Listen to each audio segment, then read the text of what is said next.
a friend who was going through the same application process, applying to clinical psychology doctoral programs when I was, and we would interview at the same place, and some places I would be like, man, that school was fantastic, and she was like, oh, I didn't like it at all. So it comes down to a lot of personal preference.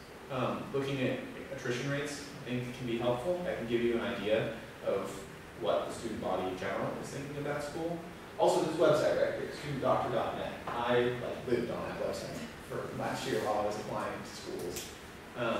And there's people in it's not just psychology and it's not just doctoral programs, it's all graduate level programs in all specialties. And it's tons of people from all over different schools. And you can ask specific people. You can be like, anybody from the University of Michigan here, what do you guys think of the clinical psychology program there? And I heard a lot of good stuff about Lioncon there, and that was a big plus for me to go for it. What was the one that you mentioned? The one that I didn't. Oh, the Tribe.net. Yeah, it's a social networking site, just like Facebook. Not as popular as Facebook.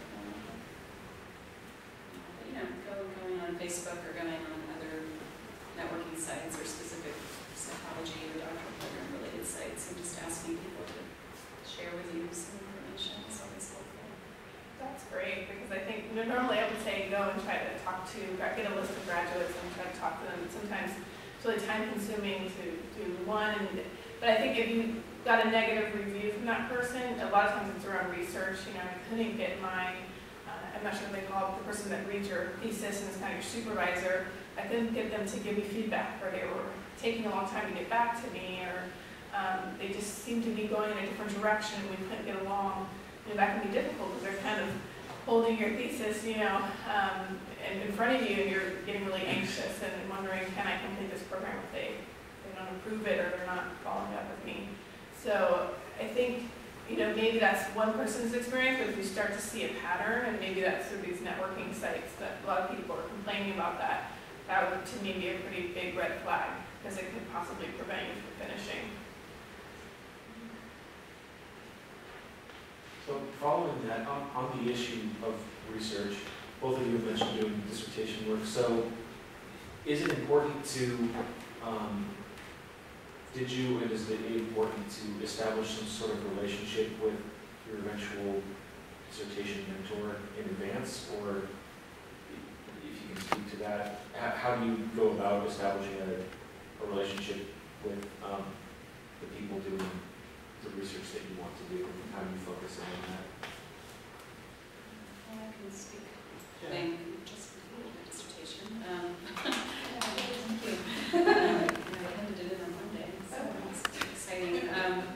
Yeah, my school, nobody was doing the kind of work that I was interested in, which was around eating disorders. So I approached a few different faculty members who had, tangentially related interests or experience, like some that were interested in gender or social issues or things like that. And the person I ended up working with was the chair of our department, who is an expert in qualitative research. So she wasn't necessarily an expert in the content of my dissertation, but she was someone who was an expert at doing the research. So that was helpful. And part of what happened with me was each of our faculty members only takes a certain number of dissertation supervisees on every year because of their limited availability and so forth. So I had to ask a few different people before there was someone who matched some of my interests and was available. And I'm not sure if other schools have a similar process or problem. My school is fairly small, so there aren't as many faculty, full-time faculty as might be a bigger school, so that was one consideration. But because my school is fairly small, I did know a lot of the professors, and even the ones I didn't know, I just made an appointment to speak with them and explain what I was interested in doing. And I think if they had been available, they probably would have agreed, just having them talk to me once or twice about it. Similar experience. I actually haven't started my dissertation yet. I'm in the very beginning stages where I'm actually just picking my who's going to be my research design committee chairperson, who's usually the dissertation chair of the person who worked with my dissertation. So from that, I'll gather I did not know who it was going in, since I'm not even sure who it is yet. But that's part of how it goes in professional school, where the focus is more on the clinical work. So that's been my experience. From people I know who have gotten into university-based programs, having that rapport with a faculty member that you want to work with before you're applying, I think is really beneficial. That's something I've heard pretty much across the board. If you want to do research, you've got to talk to the person there. Having a phone call and email chat is better than nothing. And just being sure that your interests align. So we have time for maybe one more question. I just have a question, actually, just for career services. For the people who are taking a year off before they start applying grad school, do the career services end once you graduate, or do they keep going? Did you have to take them? It's indefinite. No. It actually is very generous. It's nice. You get a year free after you graduate. And then after that, you come back and you just have to pay a $50 fee for unlimited appointments every year.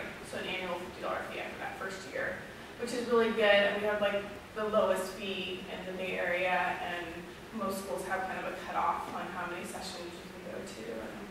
And I think my alma mater maybe charges like $500. So just to give you a sense, we're definitely not in the business of making money, but we did have to kind of establish something to cover, because we just aren't that large of a staff.